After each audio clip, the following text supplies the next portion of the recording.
And those refugees are in Gaza. غزة والله يا عمي غزة أنا شافت الويل ويل ويل ويل عاد نكذب والله غزة إحنا معانينا بس مش قد غزة مستحيل أكتر غزة أكتر. I think that Gaza is a main problem. There are lots of violations that you will not see in the West Bank, you will see in Gaza. We find it hard to monitor the human rights situation in Gaza because the Israeli army do not let us in.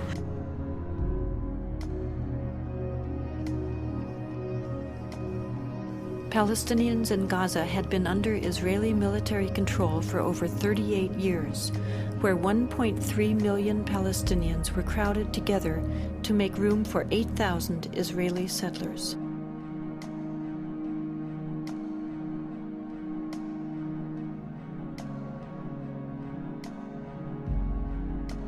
In August of 2005, Israel dismantled its settlements and military posts inside Gaza and relocated its settlers.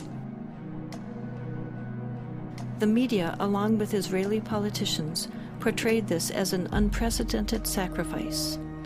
In reality, it was simply a matter of Israel finally complying with international law.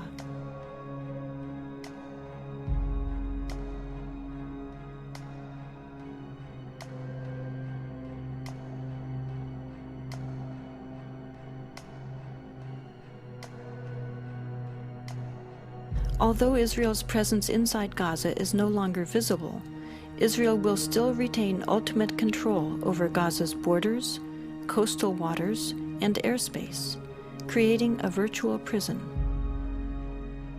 Refugee camps, even if there was no conflict with Israel, are just humanly horrible.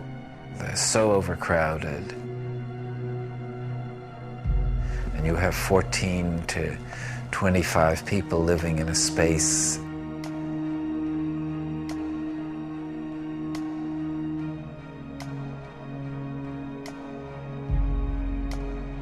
There's no place for children to be there.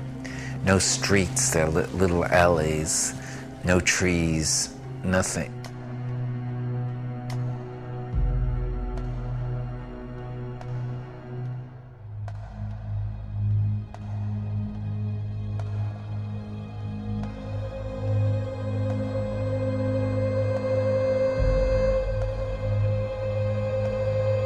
تقدر تسكن هنا تتدرج لأنه المواقف صعبة هنا والواحد إذا وقف قاعد هنا عطول بتلمس قبل ما يضرب الصاروخ ببقى تلمسين لأنه كل ما يضرب الصاروخ بتشقق الحيط.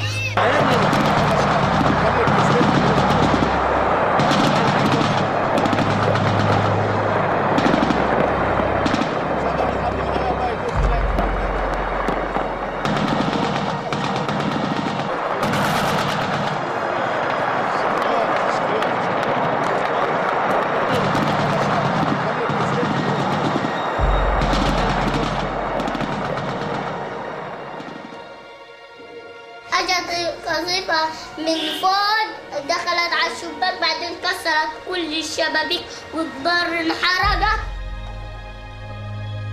ليش هم كسروا غراض كسروا لعبة لسه في كتير غراض ساحوا كله رميناه على الزبالة والأواعي رميناها على الزبالة بنشحت من دور الناس أواعي للباس وحتى الأكل اللي بناكل فيه ريحته غاز ومش راضيين نصيب أواعينا وهينا لابسين غاز. لو تشموهم أواعينا خلي الجود يجوا ويشموا أواعينا ويشوفوا دارنا. كل ما نيجي نتحمم في الدار نيجي نعمل نشوف الريحة كلها كتلاتنا كتل. هاي الأواعي شوف ها ما لمناهم مش غير شم غاز. ليش بدي أسوي؟ حتى نظارتي اللي أبويا جاب لي إياها ما فرحتش عليها. حتى الإسورة اللي أمي جابتها الحلب الخواتم ما فرحتش عليهم. كيف بدي أفرح عليهم والعقد وهداك كيف بدي أفرح على أغراضي أنا؟ نفرح على أغراضنا بإيش؟ يعني أطفالنا مش عارفة تعيش ولا إحنا عارفين نعيش. يعني عيشة إيش بدي أقول كلها خوف ورعب. عايشين في الخوف والرعب.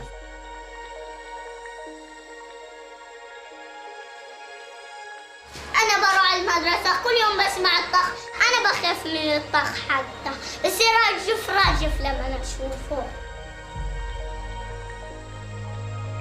This is what has been fired on this neighborhood. This is a civilian neighborhood. There are no soldiers here. There are no military installations here. This is strictly harassment to get these people to move away from the border so that the Israeli tanks can move at will. They want these people cleansed from this area. It's that simple. And it's a way to get people to be humiliated and destitute again. In Gaza, you can see also the extent of house demolitions, much more extensive than in the West Bank. Whole neighborhoods have been demolished. Hundreds of people do not have any houses anymore because they are next to settlements or next to the border, which is, of course, a clear violation of humanitarian law. People have no chance to get their personal items out. They have no chance to call for help. And this is far away from most media outlets. You are amongst the very few journalists who have even seen this. European or American journalists who have even been here because people are afraid to come or it's too hard to come. And one of the things we were told in Gaza by very respected Palestinian psychologist who had just completed a study of 1,000 Palestinian children was that they had discovered that many of these Palestinian children no longer had a will to live, that they were so dehumanized and so affected by seeing their fathers particularly beaten by Israeli defense forces, that the psychological condition is one of the dimensions of the conflict that is not widely understood. Palestinians called for an international observer force that would stop the violence, but this action was blocked by Israel. Finally, a group of Palestinian and Israeli human rights activists together created the International Solidarity Movement, which has brought people from around the world of all ages and backgrounds to provide a nonviolent international presence to try to fill this need. Rachel Corey, a 23-year-old American student, went to Gaza to join in these efforts, sending back emails to her parents. I have been in Palestine for 2 weeks and 1 hour now, and I still have very few words to describe what I see.